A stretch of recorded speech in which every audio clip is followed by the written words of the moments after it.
सबसे पहले तो मैं आप सभी छात्रों में और सम्मानित मंच के अंदर उपस्थित ब्रह्म को प्रणाम करती हूँ हृदय से।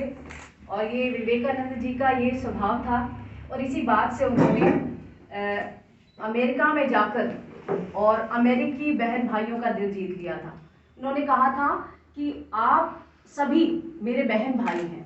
तो आप देखिए कि स्टेज से आप बहुत से लोगों की बातें सुनते हैं, वहां भी यही हो रहा था। वो स्टेज से बोल रहे थे और लोग उनकी बातें सुन रहे थे, लेकिन बातें सुनकर असर होना उन बातों को दिल से समझना और उससे प्रेरित होना, ये कब होता है? जब आप लोगों को कनेक्ट कर पाते हो। विवेकानंद जी ने वहां पे जाके लोगों को कनेक्ट किया और बिना किसी प्रायर तैयारी के गए थे। ये भी पता होगा आप लोगों को ना, एक दिन पहले तो उन्हें ये भी नहीं पता था कि कल मुझे मौका मिलने वाला है या नहीं मिलने वाला है।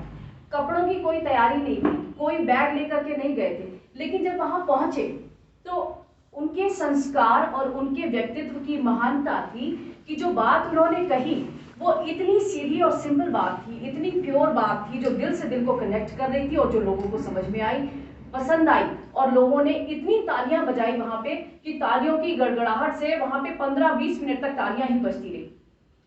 ऐसे शख्स के जन्मदिन को मनाने के लिए हम लोग यहाँ पर उपस्थित हुए हैं और मंच पर जो लोग भी मौजूद हैं ये युवा हैं, लेकिन हम जैसे युवाओं के अंदर थोड़ी सी एक तड़प रह जाती है, क्योंकि हमें लगता है कि अभी बहुत कुछ करना बाकी था जो शायद हम नहीं कर पाए। इसलिए हम चाहते हैं कि आप लोगों से के माध्यम से वो चीजें करवा सके, आप लोगों के माध्यम से अपने एक्सपीरियंसेस को एग्जीक्यूट करवा सके, आपको पहले से ही जानकारी दे सके कि ये वो समय है जब आप बहुत कुछ कर सकते हैं।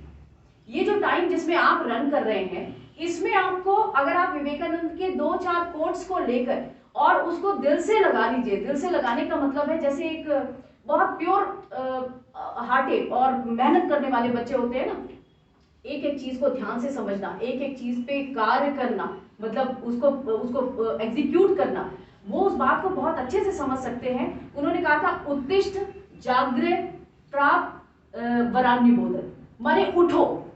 तो उठो पे ही मैं आपसे पूछती हूँ कि कितने लोग हैं हम में से जो सुबह जल्दी उठते हैं?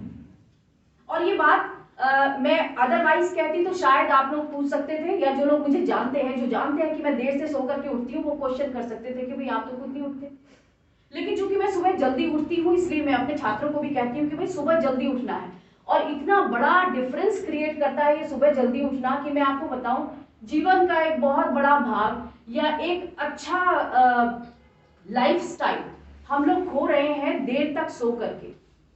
पता है, लक्ष्य की प्राप्ति तब तक संभव है ही नहीं जब तक आपने अपने जीवन में वो डिसिप्लिन नहीं लाया। डिसिप्लिन पहली चीज है जो आपको आपके लक्ष्य तक ले जाएगा। क्योंकि आप जब 8-9 बजे तक सो करके उठेंगे तब तक तो आधा दिन चला जाता है। एक बार कोशिश करके देखिए, एक डिसिप्लिन लाइए सबसे पहले तो अपने जीवन में। फिर जागृत होना। जागृत होने का क्या मतलब था? जागृत तो हम सभी हैं, आप भी देख रहे हैं तो एनालिसिस आपके दिमाग में भी चल रहा है। जागृत होने का मतलब है कि देखना, सुनना, समझना, लेकिन उस एनालिसिस के साथ में जागृत अवस्था में होना, यानी आपको हमेशा you have to have the capability to understand what you actually want in life. Sir लोगों ने भी यही बात कही कि आपको अपने जीवन के लिए लक्ष्य तो स्वयं निर्धारित करना होगा ना। पेरेंट्स नहीं बता सकते, ये टीचर नहीं बता सकता। टीचर केवल गाइड कर सकता है, मार्गदर्शन कर सकता है, लेकिन आपने क्या करना है वो अल्टीमेटली आप ही जान सकते हैं।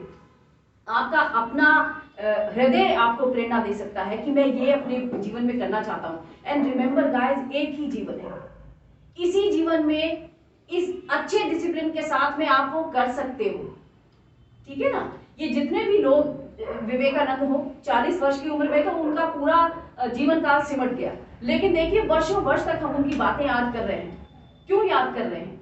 क्योंकि वो 40 वर्ष का जो जीवन था उसका एक एक पल समाज सेवा के लिए था। और आपका इंस्टीट्यूट तो काम ही ऐसा सिखाता है जिसमें सेवा की भावना बहुत इंपॉर्टेंट है। उन्होंने कहा था कि मैं ऐसे प्रभु की सेवा करता हूं जिसको लोग मनुष्य कहते हैं। मनुष्य ही प्रभु है ना। ये जो मनुष्य के रूप में प्रभु आपके आसपास में विद्यमान है, आपको उन्हीं की सेवा करनी है। तो रिमेंबर, आप जो काम कर रहे हैं उसमें सबसे ज्यादा सेवा धर्म सबसे प्रबल है। और ये सेवा करके ही ये लोग, जो भी, जिसको भी आप आइडियलाइज करते हो, जिसको भी आप बड़ा मानते हो, जिसको आप मानते हो कि वो बहुत महान दार्शनिक हुए, वो उन्होंने बड़ा प्रेरणा दिया।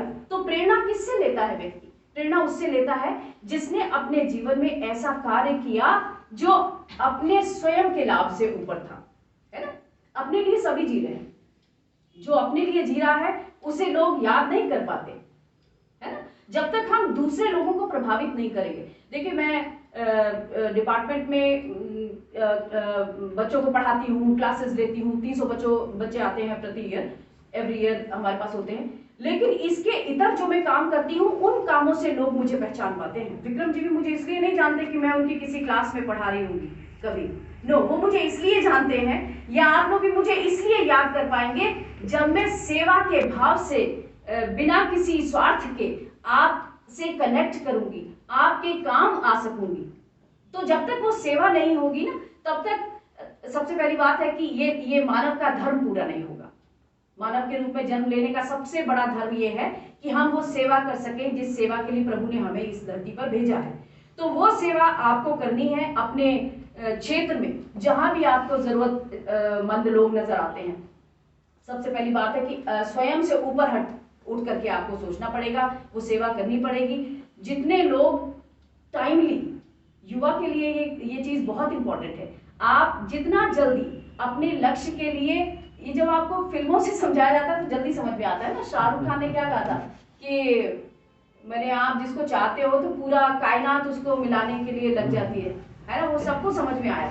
तो वही बात है कि जिस तरफ आपने अपनी एनर्जी को मोल्ड कर दिया, तो ये पूरे दुनिया जहान की एनर्जी उसी तरफ लग जाती है। आप एक बार करके तो देखिए, ये सारा जो कॉस्मोस है ना, वो एनर्जी का ही गेम है, वो एनर्जी से ही चल रहा है। तो आप अपनी एनर्जी अगर पॉजिटिव रखते हैं, पॉजिटिव माने नेगेटिविटी को दूर करके, कोई क्या कहता है, कोई क्या वो करता है, ऐसे नेगेटिव बहुत सारे विचार होते हैं जो नेगेटिविटी में चले जाता है ना, फिर उसका कुछ भला नहीं हो पाता। लेकिन अगर पॉजिटिविटी से आप भरे रह करके और आप अपना धर्म पूरा करेंगे और मानव धर्म पूरा करेंगे, तो आपको भी हमेशा याद रखा जा सकेगा। और यही हम सबके अंदर एक फीलिंग है, कॉमन हमारी फीलिंग है कि हम आपको ये मतलब समय से पहले ये बात चेता सकें कि यही वो समय है जब आप उठ सकते हो, लक्ष्य के ऊपर अपना ध्यान केंद्रित कर सकते हो और इस पूरे देश की धारा बदल सकते हो। धन्यवाद।